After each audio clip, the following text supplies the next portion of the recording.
자, 오늘은 9월달에 그 세금에 대해서 백문백답을 해가지고 이렇게 구세청에서 이제 보도자료를 이렇게 올렸거든요. 그걸 보면서 이제 여러분들하고 이야기를 한번 해보는 시간을 가져볼 건데 7월달에 나왔는 내용하고 크게 차이점은 별로 없어요. 복습한다는 생각으로 훑어보겠습니다. 기존에 이제 발표했던 거는 비조정 지역에 내가 집을 두 채까지 보유를 했을 때는 1%에서 3% 사이에 취득세가 발생을 하는 거예요. 내용이 저번하고 똑같은데 3주택을 구입을 했을 때는 8%대의 취득세가 발생을 한다는 거예요. 그러니까 취득세가 8%면은 나중에 팔고 나서 내한테 남는 게 거진 없단 말이에요. 2주택을 보유하는 쪽으로 그 기준을 잡으셔가지고 사고 팔고 하는 행위를 반복을 이제 하셔야 된다는 거예요.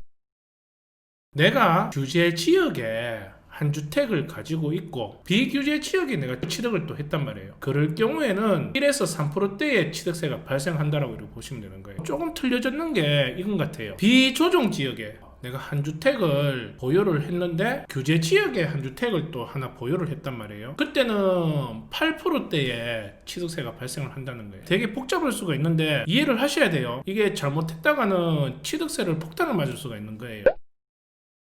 자, 그리고 가정집, 어린이집 이런 것들도 주택수에 포함을 안 시킨다고 얘기를 하는 겁니다. 노인보직 주택이나 그 서울의 SH 그리고 LH 그리고 지방의 도시공사 이런 데서 하는 임대 사업을 목적으로 하는 공공을 위해서 쓰는 거기 때문에 이거는 주택수에 포함을 안 시킨다고 얘기하는 거예요. 그러면은 경매로 입찰하려고 하는 그런 집들 중에서는 1층 위주의 아파트 매물을 봤을 때에 한 번씩 가정 어린이집이 나오는 경우가 있단 말이에요. 그러니까 그런 물건들을 찾아보면은 세금적인 혜택을 볼 수도 있다는 거예요. 그런데 취득을 하고 이 가정 어린이집을 사용을 하지 않거나 그 3년 이상 여기에 지금 사용하지 않는 상태에서 매각되거나 뭐 증여가 됐을 때는 1에서 3%대 내던 그 취득세를 나중에는 추가로 추징을 한다는 겁니다. 가정 어린이집이 이런 물건들이 나온다라고 하면은 한번 현장을 가가지고 계속 사용을 할 의사가 있는지 없는지를 물어보시고요. 지금 이 정책 안에서는 세금에 대한 부분이 우리가 투자하는 입장에서 너무나 크기 때문에 여러분들이 기본적으로는 개념을 이렇게 잡고 가셔야 된다는 거예요.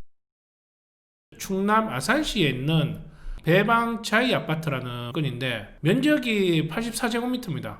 예, 실평수가 25평이고 그러니까 이거는 33평이나 34평 정도 이렇게 얘기하겠죠. 감정가가 1억 9,600인데 한번 유찰해가지고 1억 3,720에서 시작하는 물건입니다. 여기에 3명이 들어왔는데 이 사람이 1억 7,830에 이제 적었단 말이에요. 이게 지금 시세는 어떻게 들어가는지 모르겠지만 어쨌든 감정가로 이렇게 본다 그러면은 그래도 1,800만 정도 이렇게 차익을 보고 들어가는 물건입니다. 이게 만약에 내가 지금 비규제 지역에 현재 2주택을 들고 있는데 한 주택을 또 구입을 해가지고 3주택이 된다 그러면은 여기에 지금 발생하는 취득세는 8%대의 취득세가 발생을 하는 거예요. 내가 지금 내야 되는 취득세가 2주택까지라고 하면은 200만 원이 채 안 나올 건데 벌써 여기에서 400만 원 정도는 취득세 때문에 내 나중에 팔았을 때에 차익 실현하는데 벌써 이렇게 깎이고 이렇게 들어가는 거죠. 근데 만약에 1층 101호인데요. 이게 어린이집으로 지금 사용을 하고 있다라고 하면 현장을 가가지고 찍은 사진을 보니까 지금 안에 어린이집으로 사용을 하고 있어요. 비품도 그대로 있고 이게 계속 이제 어린이집으로 사용을 한다라는 그런 얘기를 현장 가가지고 한다 그러면은 내가 지금 3주택이 되든 4주택이 되든 이게 규제 지역에 들어가 있던 물건이든 이거는 1에서 3%대의 취득세가 발생을 한다는 거예요. 그러니까 이거는 1.2%나 1.5%대의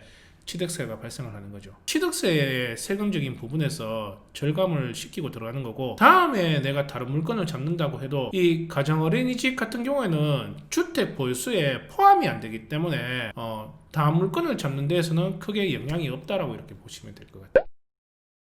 여러분들이 물건을 검색하시다가 가정 어린이집이 이렇게 나온다라고 하면은 이거 다시 원상복귀 시키려고 그러면은 좀 힘들 것 같은데 이거는 두 번째 문제라고. 지금 같은 경우는 정책이 이렇게 들어가고 있기 때문에 가정 어린이집을 이제 중개사한테 이제 이렇게 브리핑을 하는 거예요. 어떻게 공시지가를 알아보고 취득세가 어떻게 발생하는지 물건을 보면서 한번 얘기를 한번 해볼게요.